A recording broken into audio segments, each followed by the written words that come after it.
Selamat malam, suatu kehormatan bagi kami, trainer serta mentor yang sedang menilai salah satu syarat kelulusan berupa proyek akhir ini. Perkenalkan, saya Suci Dewi Maharani serta rekan saya Zidni Reinar Yafi. Pada kesempatan kali ini kami akan mempresentasikan hasil proyek akhir kami yang berjudul Analisis Nutrisi dalam berbagai jenis makanan. Kami berharap presentasi ini dapat memberikan gambaran jelas tentang apa yang telah kami kerjakan dan bagaimana proyek ini dapat memberikan manfaat. Baik, untuk memulai presentasi ini kami akan menjelaskan terlebih dahulu. Yang pertama itu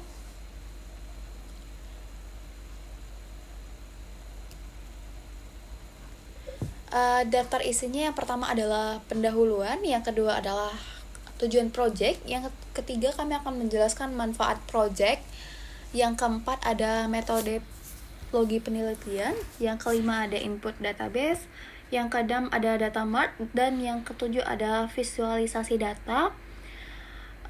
Selanjutnya akan dijelaskan oleh rekan saya. Dipersilakan. Baik, kita masuk ke pendahuluan dulu. Pendahuluan itu berisikan nutrisi dalam makanan memiliki peran penting dalam menjaga kesehatan dan mencegah berbagai penyakit seperti obesitas, diabetes, dan malnutrisi. Oleh karena itu, penelitian ini bertujuan untuk menganalisis kandungan nutrisi dalam berbagai jenis makanan menggunakan database USDA, United States Department of Agriculture, sebagai sumber data utama. Melalui analisis ini, tujuan dari proyek ini adalah untuk menganalisis kandungan nutrisi dari berbagai jenis makanan berdasarkan data dalam database USDA, mengidentifikasi pola nutrisi dalam kategori makanan tertentu, dan memberikan rekomendasi berbasis data untuk meningkatkan kualitas pola makan. Selanjutnya adalah tujuan project. Yang pertama itu analisis komposisi nutrisi untuk informasi yang akurat. Ini tuh tujuannya itu untuk menganalisis kandungan nutrisi dari berbagai jenis makanan melalui database USDA nih, yang dapat memberikan informasi yang akurat dan baik juga berbasis data. Ini juga mendukung para instansi seperti kesehatan, kedokteran, seperti ahli gizi juga dalam memberikan rekomendasi nutrisi yang lebih tepat dan spesifik. Adapun tujuan proyek yang kedua itu penggunaan database USDA digunakan sebagai sumber utama karena menyediakan data nutrisi yang terstandarisasi dan komprehensif, mencakup ribuan bahan makanan mentah dan olahan. Data ini juga memungkinkan penganalisis yang detail dan akurat mengenai nilai nutrisi makanan dengan keterhubungan yang jelas antar tabel. Dan yang ketiga adalah bertujuan untuk meningkatkan kualitas pola makan tentunya.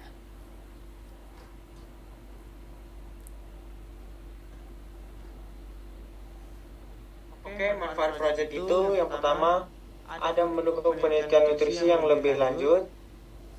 Yang kedua itu membantu industri makanan dan minuman untuk mengembangkan produk yang lebih sehat. Lalu yang ketiga itu ada ahli gizi dan tenaga kesehatan dapat menggunakan hasil analisis untuk memberikan rekomendasi pola makan yang lebih tepat. Itu termasuk ke dalam manfaat proyek bisnis. Selanjutnya adalah metodologi penelitian. Yang pertama kami menggunakan input database ke RDBMS atau PostgreSQL. Selanjutnya adalah pembuatan data mart. Jadi kami menganalisis menggunakan The Beaver untuk menyimpan data USDA. Lalu pembuatan data mart kami menggunakan Pentaho yang sudah terkoneksi dengan USDA yang ada di The Beaver itu sendiri. Selanjutnya kami pembuatan dashboard. Kami menggunakan Power BI. Selanjutnya di input database, yang pertama restore database USDA.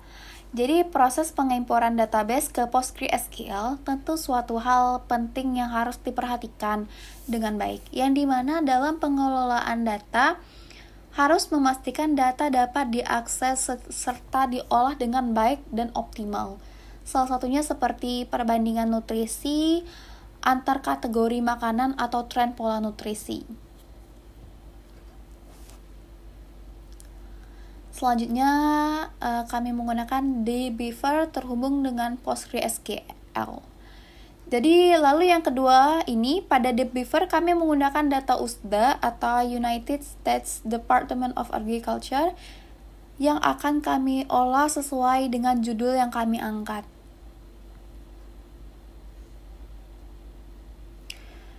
Dan yang ketiga, pastikan database itu USDA sudah terhubung dengan Pentaho. Jadi di input database ketiga ini, pastikan data pada dbeaver itu terhubung dengan Pentaho. Jadi sesuai pada gambar, pada bagian transformasi di situ ada tulisan database connection. Jadi kami menggunakan itu sebagai bagian dari koneksi database pada Pentaho ke Pentaho.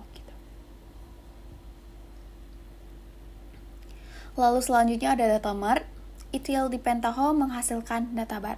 Sesuai pada gambar, ini adalah hasil dari data yang kami ambil di USDA sesuai pada judul yang kami ambil, yaitu analisis nutrisi pada makanan.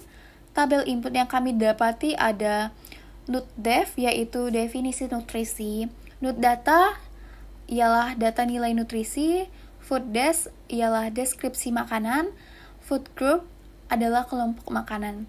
Lalu kami menggabungkan tabel input tersebut dengan stream lookup, yakni yang digunakan untuk mencocokkan data dari dua aliran data stream yang berbeda. Lalu setelah itu ditutup dengan tabel output.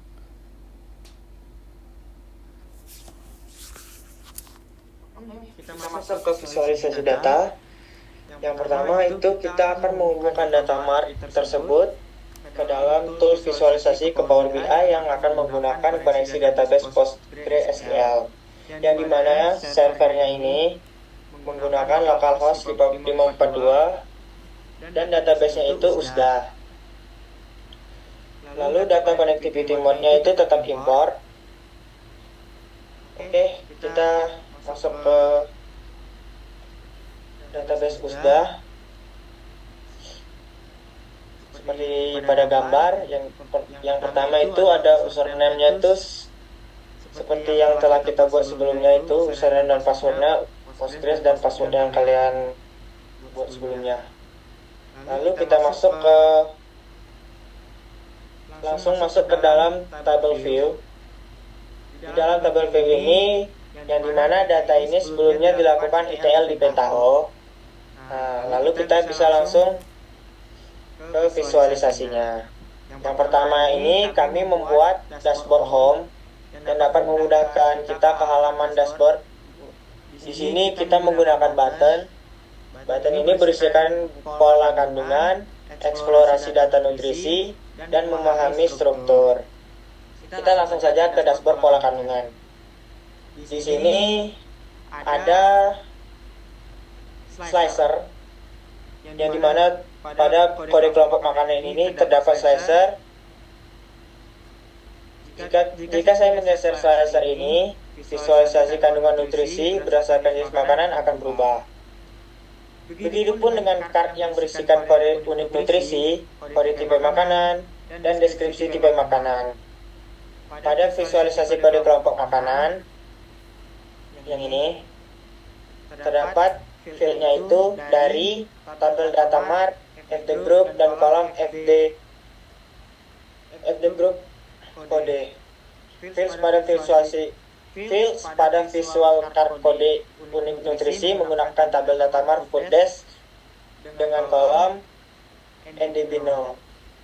Lalu di card selanjutnya itu ada kode tipe makanan menggunakan tabel data mart analisis nutrisi dengan kolom food group description.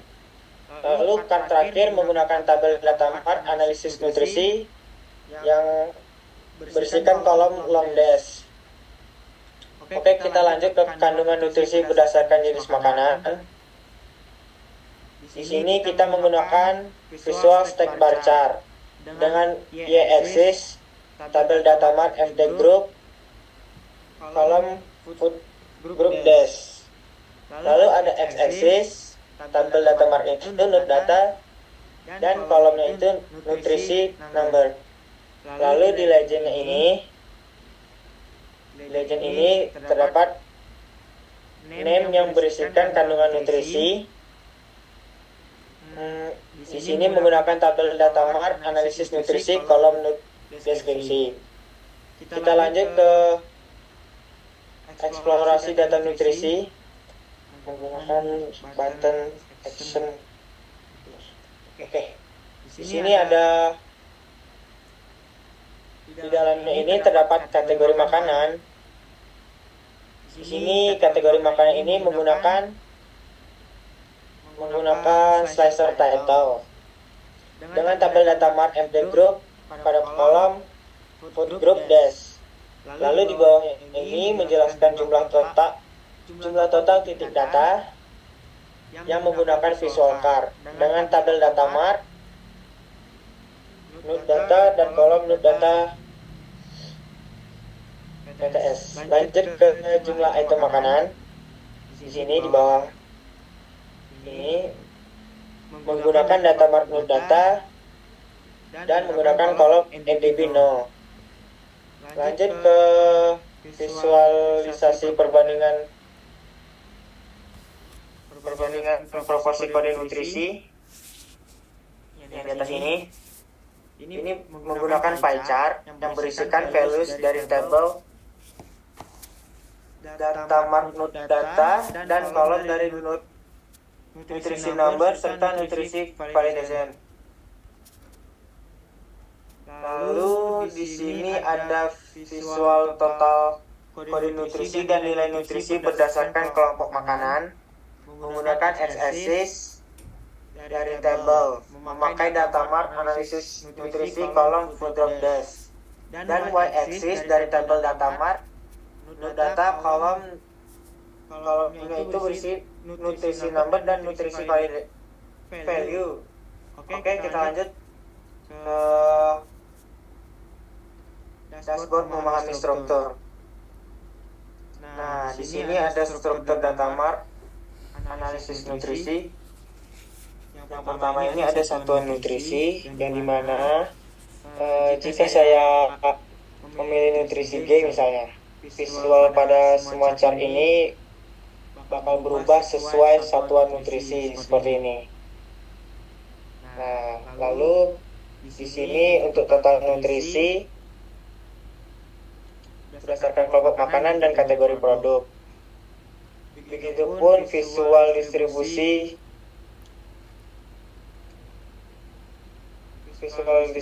nilai nutrisi itu menggunakan donut chart. Lalu visual di dalam ini ada value sum of interval. Lalu berdasarkan kode nutrisi juga memiliki pengukuran di nilai nutrisi dan kode nutrisi. Oke, kita balik lagi ke home.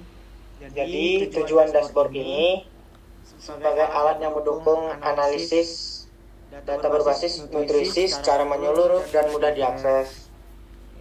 Ini bisa juga memungkinkan pengguna untuk mendapatkan wawasan mendalam dengan lebih efisien. Baik, sekian dari kami. Penutup dari presentasi ini akan dilanjutkan oleh teman saya. Sekian dari kami, terima kasih telah menyaksikan video kami. Semoga apa yang disampaikan dapat dipahami dengan baik dan memenuhi penilaian yang diharapkan. Mohon maaf jika ada kekurangan dan terima kasih atas perhatiannya. Terima kasih.